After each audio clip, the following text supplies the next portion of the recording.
Hola, me presento. Mi nombre es Guillermo Monzón Calleros, estudiante de la Facultad de Derecho de la Universidad Autónoma de Sinaloa.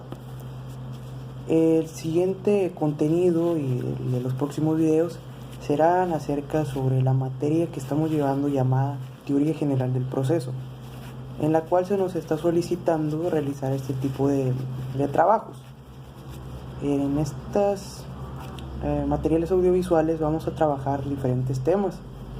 El que quiero plantearles ahora es en sí el proceso. En el litis o en el litigio, litis consorcio, como le gusten llamar. Entonces tenemos que el proceso es un conjunto de procedimientos. Es decir, aquí vamos a abarcar el primer punto importante que tienden a confundir muchas personas, que el proceso y el procedimiento son lo mismo. Sin embargo, son cosas que difieren mucho, pero que a la vez terminan relacionándose. Entonces tenemos que el proceso es el conjunto de los procedimientos, pero los procedimientos son los medios, vehículos o mecanismos que utilizamos en las interposiciones y en todo el litis. Entonces tenemos que el proceso es la concatenación de los procedimientos. Entonces, hay un autor que señala que es Carnelutti, señala que el proceso es la suma de los actos que se realizan para la composición del litigio. Entonces, eso resumido, básicamente es el procedimiento, son medios concatenados, unidos, que forman el proceso. Pero, ¿qué finalidad tiene el proceso? En sí el proceso tiene su finalidad o su objetivo es darle solución al conflicto jurídico entre las partes. Es decir, su única meta es resolver el litigio, el litis consorcio. Entonces, para reubicarnos, el litigio básicamente es el conflicto jurídico que se interpuso mediante un autor, lo interpuso mediante una demanda a un órgano jurisdiccional competente, y este órgano jurisdiccional competente notifica al demandado, al que está violentando el derecho del autor, para que éste, dentro del plazo, haga la contestación o contrademanda. Es decir, estamos viendo ejemplos de procedimientos. Sin embargo, eso es parte del proceso, el cual terminaría con la sentencia definitiva. Esa sería la manera más normal de cómo terminaría. Ahora bien, vamos a entender quiénes son los sujetos de derecho, los sujetos del proceso, disculpen. Entre estos se encuentran el Estado, o órgano jurisdiccional competente, el autor y el demandado. Entonces, al tener estos tres sujetos, podemos entender que gracias al Estado o el órgano jurisdiccional competente, el proceso es de naturaleza pública, ya que en uno de sus tres sujetos, el Estado o el órgano de jurisdicción competente es un ente de supra a subordinación de estas personas, como se ha entendido en la forma del triángulo. Aquí arriba tenemos al ente jurídico competente, tenemos de este lado al autor y a este el demandado. ¿Sí? Estos dos están a la par y el Estado está en un ordenamiento de supra a subordinación. Ahora bien, para dejar en claro, tenemos que, aparte del ente de suprasubordinación, tenemos otros dos entes o sujetos de derecho. Uno ya mencionado, autor, y el otro demandado. El autor, ¿cuál es su rol en este juego? Es la persona que ejercita sus derechos, que los pone en la pretensión. La pretensión es un término importantísimo en el litis, ya que sin ella no podemos ejercer la demanda. Soy violentado en un derecho. Entonces, mi pretensión es exteriorizar, ¿sabes qué? Órgano competente jurisdiccional, me violentaron este derecho, fue tal persona física, fue tal persona moral, y allí es cuando se da la pretensión justificada y se interpone en una demanda. El demandado, por otro lado, es el que debe resistirse y defenderse a la pretensión del autor, y debe de señalar por qué no ha violentado en ningún momento ningún derecho del autor, y este lo hace interponiendo excepciones y defensas. Ahora vemos cómo debe de constituirse el proceso. Como sabemos, el proceso siempre inicia con la interposición de una demanda. A esta se le viene la integración o constitución. Esta se admite, es decir, que el órgano jurisdiccional competente va a revisar, ¿sabes qué? Ok, la admito, está bien. Ahora se emplaza a juicio, es decir, se le notifica al demandado que vaya, que le interpusieron una demanda, y se emplaza, se llama juicio, y en donde en una contrademanda, deberá explicar sus defensas y sus excepciones. En caso de que el demandado no conteste la demanda, se le toma como rebelde, y todos los puntos que señalan en la demanda del autor se dan por válidos, por ciertos. Un aspecto importantísimo del proceso es que se caracteriza por ser una actividad dinámica, ya que las dos partes se encuentran en constante movimiento. Es decir, que no es una actividad relajada y que, ok, voy a dejar que pase. No, uno debe de estar checando listas de acuerdos para ver si ya se admitieron, estar pendiente, ver cuándo son las audiencias, exponer tus excepciones y defensas en caso de ser demandado. Es un juego en el cual hay mucho movimiento, por eso se le dice que es dinámico. Entonces, el proceso, después de tanto dinamismo, tiende a que extinguirse y a culminarse, a finalizar, vaya. Pero hay varias formas en las que culminan, las cuales se dividen en dos: anormal y anormal. La normal es la sentencia definitiva, y es cuando el juez dicta, ¿sabes qué? Autor tiene la razón, demandado tiene la razón, y tan se acaba. La anormal comienza con la conciliación o mediación, similar, la transacción, la caducidad de una instancia, es muy importante eso, de que no se nos pasen los procedimientos, el desistimiento, que la parte autora, ¿sabes qué? Yo ya no quiero, no voy para atrás. Sin embargo, hay que tener cuidado porque la contraparte puede solicitar el pago de costas. El allanamiento a la demanda, la confusión de derechos, la reconciliación de los cónyuges o muerte, o someterse a un juicio arbitral.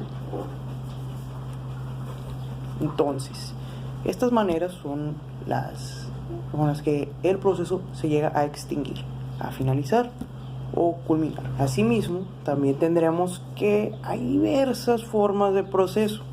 Empezando con una de ellas es el proceso como contrato. Esta teoría es una teoría muy conflictuada por los entusiastas del derecho, ya que el proceso como contrato no es un acuerdo de voluntades, ahí difiere y es donde entraña el conflicto y el debate de los entusiastas jurídicos. Entonces, ¿qué dicen? Que no se puede considerar el proceso como un contrato en el que impere el acuerdo de voluntades de las partes en conflicto, es decir, no hay acuerdo en sí, porque sinceramente es un conflicto, y un acuerdo de voluntades es la aprobación tácita de la solución, y ahí difiere. Por eso que se toma como que es una teoría no inválida, pero sí muy conflictuada. El proceso como cuasi contrato. Esta también es criticada en virtud de que tampoco es un contrato, es decir, si no eres contrato, eres cuasi contrato, pero el cuasi contrato tampoco es un contrato, pero lleva las mismas bases y por eso se conflictúa demasiado, por eso, o sea, un casi contrato, vaya. Ahora tenemos la teoría del proceso como identidad jurídica compleja. Esta teoría nos vamos a basar en los autores como Chiovenda, Oscar y Fullow. Entonces dice Chiovenda que el proceso como identidad jurídica compleja se considera complejo en virtud de que no comprende en el mismo un solo derecho u obligación, sino que es un conjunto no definido ni determinado de derechos y obligaciones coordinados a un fin común. Sin embargo, recoge unidades de todos los aspectos procesales y asimismo lo interpone o lo interpreta Chiovenda. Entonces, ¿cómo nace esta teoría? Esta teoría nace con una obra del autor Oscar Fullow, y esta obra considera que sí existe la relación de derechos y obligaciones. Sin embargo, esta relación jurídica no es considerada como derecho privado. Como se ha visto, el proceso es de naturaleza pública y esta relación de obligaciones y derechos es una relación que se debe dar entre Estado y sus gobernados. Es decir, que difiere un poco y por eso también es un poquito conflictuante entre los entusiastas. Así que, al final, debemos de entender que el proceso pertenece a la naturaleza pública por su ente de supra-subordinación. Y sin embargo, para que estas relaciones de entidad jurídica, la relación de derechos y obligaciones, se pudiesen tomar así, se señalaba el autor que para constituirse válidamente, estas era necesaria que satisfacieran diversos requisitos de admisibilidad y condiciones previas. Esto le dio pauta a los presupuestos procesales. Así es, las cuales en teoría son condiciones que deben cumplirse previo a la instauración del proceso mismo. Es decir, son los requisitos que son llevados antes de interponerse la pretensión, de lo que ya habíamos mencionado con anterioridad. Por último, tenemos que está el proceso como situación jurídica. Esta teoría es planteada por el autor James Goldsmith. Esta persona llegó a proponer que el proceso no es constituido por una relación jurídica de suprasubordinación. O sea, la hay, pero que no es una relación en sí, ¿vale? Que el órgano es un tercero ajeno a la relación que va a haber entre el autor y el demandado. Hasta ahí. Porque una vez que se constituye este conflicto jurídico, el litis inicia, no puede tomar parte el órgano competente jurisdiccional. Así que básicamente no puede decirse que existen derechos y obligaciones en relación de los tres sujetos de derecho. Solo existirán entre los dos subordinados. Asimismo, también fue criticada porque contempla el proceso como un hecho y no como un fenómeno jurídico. Es decir, sí, ocurre, pero no es un caso concreto, se dice. Sin embargo, contemporáneamente se contemplan como casos concretos. Y para concluir este primer video debemos entender que hay principios que rigen la legalidad y el proceso. La primera la tenemos como el derecho al libre acceso de la justicia. Es entendible que todo ciudadano pueda llegar a otorgar mediante el órgano competente la justicia requerida de su caso concreto. Sigue por el derecho a un juez imparcial, es decir, que no tome parte por ninguna de los dos bandos de conflicto autor demandado. Asimismo, el derecho de contradicción. Pues el autor y el demandado tienen la facultad de que sean escuchadas sus versiones y vencidos bajo el juicio y las mismas circunstancias deberán ser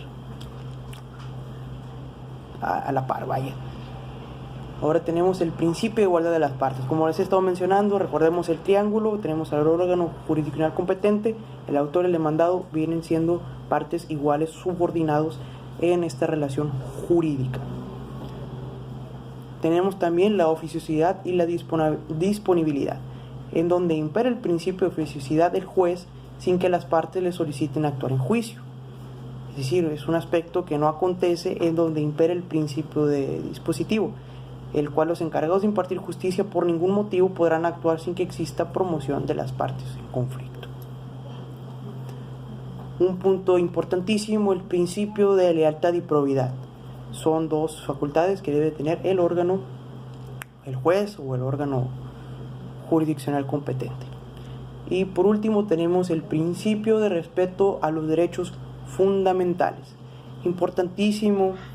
México desde hace muchos años lleva tratando lo que antes se conocía como derechos humanos o garantías individuales, que ahora son derechos fundamentales. Y se debe decir o se dice que se debe de cumplir que todo proceso debe de apegarse a lo que ordena la Constitución Política Federal, porque si atentan están violentando el proceso y eso llega a tener repercusiones jurídicas.